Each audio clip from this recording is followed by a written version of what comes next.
What is up, guys? You already know it's your boy Kagi back at it again with a new video. In this video I'm going to teach you everything about land gameplay, all the land rarities, what do they mean, and we're going to use two articles. We're going to use binaryassets.io. He's a community member on the Axie Infinity world, and we got AxieEdge.com by Enjoy that does a lot of articles as well on Axie Infinity. So we're going to use their knowledge and their expertise.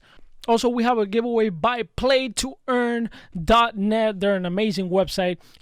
I actually been using this website for the last week, and it's an amazing website. It has all the games, everything about every single game. You could search by genre, by blockchain, devices, everything. This is a full stack website. It's still building, but it's an amazing website. This website is amazing. I started using it, and then he hit me up, and he's like, yo, let's work together. I was like, let's do it. Fuck it, you know? So it's a win-win situation where like he pushes my videos and then I push his website, and we're doing a giveaway right now, which is 250 SLP. So make sure you comment below with your address, and if you don't want to put your address, at least comment your Discord or something so I can hit you up if you win. So just comment below, like the video, and follow him on Twitter, or the website on Twitter, which is playtoearn.crypto or playtoearncrypto, and then follow me obviously as well, CAGYJAN1.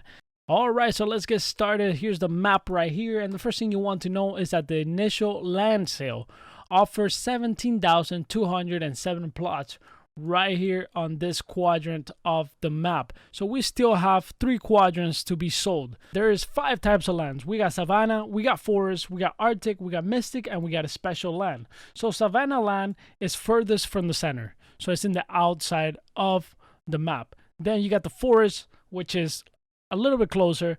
Then we got the arctic, which is closer, and then we got the mystic, which is way closer to the middle of the map. Now that red node right here in the middle of the map, and let's go right here, this red node right here is where special events are gonna happen within the Axie universe. So it's really important to be closer to the middle for that reason, because it's gonna take time to travel from one place to the other one.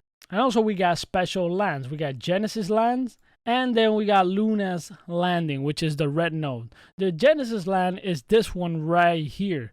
So for you to actually get one of those right now, you either have to buy it from somebody, which is really expensive because it's in the middle of the map, literally right next to the red node. There's 220 Genesis plots. So 75 rolled during the initial land sale. Each consecutive land sale will offer less total Genesis plot than the first. So it was a roll. It's not something you could buy. Now let's jump into the binary assets article, which gives you a little insight into the rarities. All right, so let's look at the different types of lands. We got the node plots, which are right next to the pink nodes. We got the river road plot, which is next to the river, next to the road. And then we got the river plots, which is only on the river. Then we got the road plots, obviously road plots, and then we got the river node plots.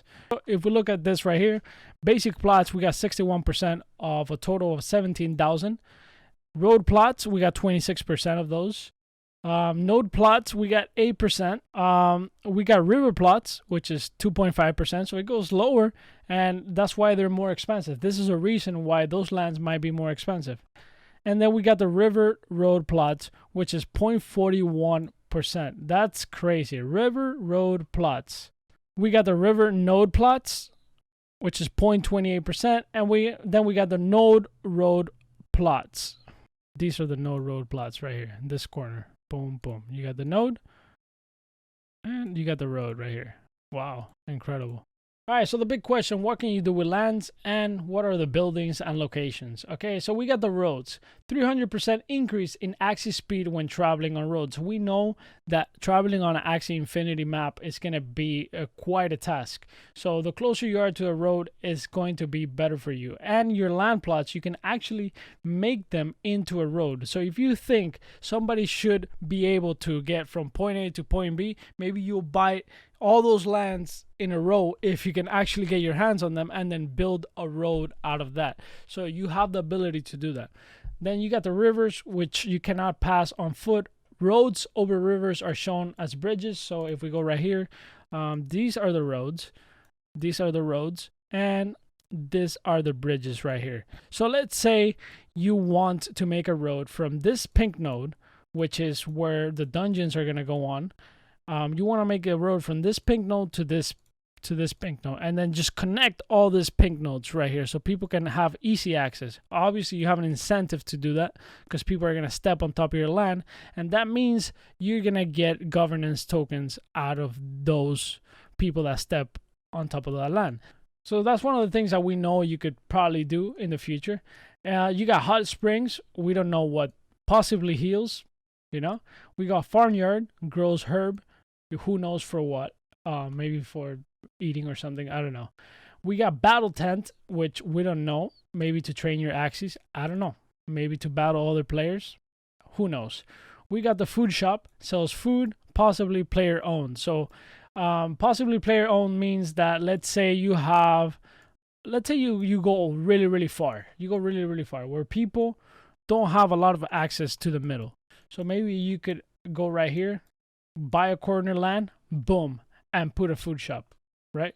So the people that are around here actually have a place to go to get food and stuff like that. So now you start putting together the things that you might be able to do and the value you might be able to provide. Some people think like, oh wait, so you have all this land over here, so this is not valuable because it's so far from the middle. Incorrect. If you actually have a strategy to provide value around this zone, then it's a valuable thing to do. You got potion shops, same thing, sells potion, possibly player owned. Then you got residents, unknown, possibly houses for NPCs. You got the trees can be cut down to provide wood, possibly public resource node, so pink squares. Then you got the windmill, we don't know. We got the pond, possibly fishing, available, possibly public resources node, pink squares. We got the stone statue, which is unknown.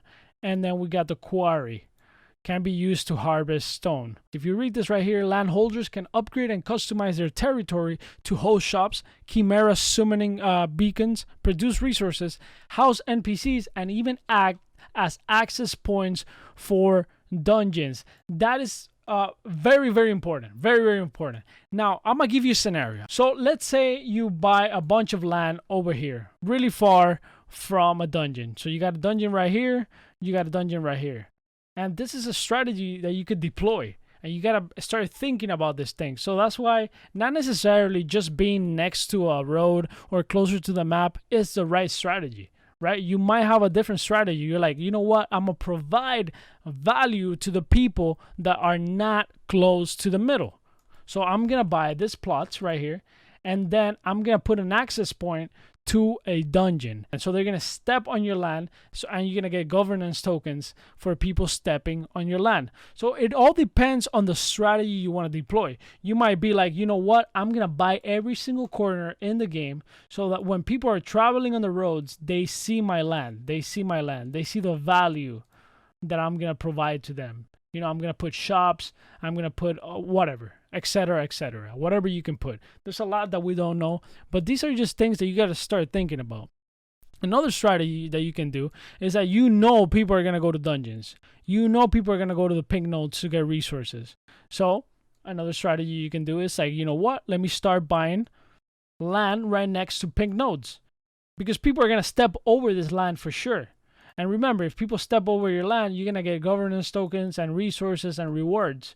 So we don't have all the details of that, but I can tell you that that's something that has been talked about for a while. So there's different strategies to deploy. Also, you got the water. We don't really know much about the water, but out of my logic is that you got all this water around the map. And then you got the roads. If the roads give you 300% increase in traveling speed, right? When you are on a road, my guess is that maybe you can get into the water, right? And then you could travel around the water, maybe in a boat or something like that. And then it's even faster than the actual roads. So think about that. That's your speculation. I don't know. So those are the things you got to start thinking about. What is your strategy? Are you going to make a road for people to connect from dungeon to dungeon? Are you going to make an access point right here so that people that are far from dungeons can actually go right here and then you get rewarded for that? What is your strategy? Are you gonna buy corner lands? Are you gonna buy a whole strip of land right here? It just depends. It just depends on your strategy. It really does depend on your strategy. What is your strategy? You gotta start strategizing. All right, so let's talk about resources. We got small potions, which we already know how to get them right now. Wood, we got stone, we got herb, we got crystals, we got ore, and we got goo. So these are some of the recent updates that have come up. And if we go down all the way to resources, there's way more resources. We still don't know a lot what this means. We don't know. We really don't know. We knew resources were coming. In-game harvestable tokens that you can use to build structures and craft items. Apparently there are many more varieties than we had first imagined, and the team is working to solidify the economy surrounding each resource and how it interacts with the rest of the game. We don't really know where all this stuff is going to spawn. We really don't know. What I can see from this picture right here is that maybe it's going to spawn in your land, some of those resources. You got stone right here, you got wood right here. Apparently you can actually shop this wood. This looks like you're building something on top of your land, and then you got this kind of like tree looking little thing. I don't know what that is, but basically there's a lot that we don't know. There's a lot that we don't know. So as we know more, the strategy might change. You might be like, let me actually buy land in Savannah or forest on Arctic so I can mine all these resources and actually trade those resources for other people. So that might be another strategy. All right, so let's talk a little bit about gameplay. It says right here, it will take a while to travel places from outskirts of the map to the Luna landings may take anywhere from a few days up to a week.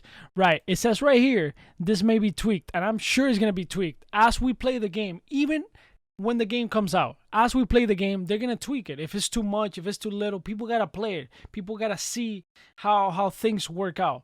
Chimera will drop an assortment of resources, items, and blueprints used to upgrade territory and individual axes. So it incentivizes you to, you know, battle chimeras, which are the monsters in the dungeons.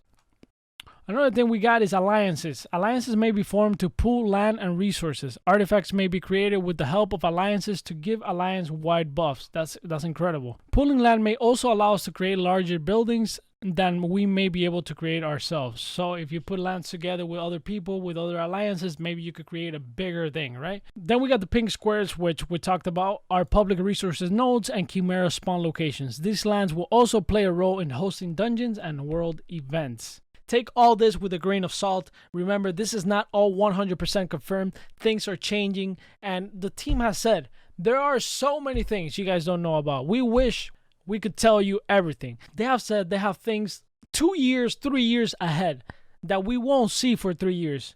So that's crazy. Just think about that. I hope you guys enjoyed this video. Make sure you like, make sure you sub, make sure you comment below to participate in the 250 SLP giveaway. And if you guys want to support the channel furthermore, you can join the membership program with the little box below the video that says join.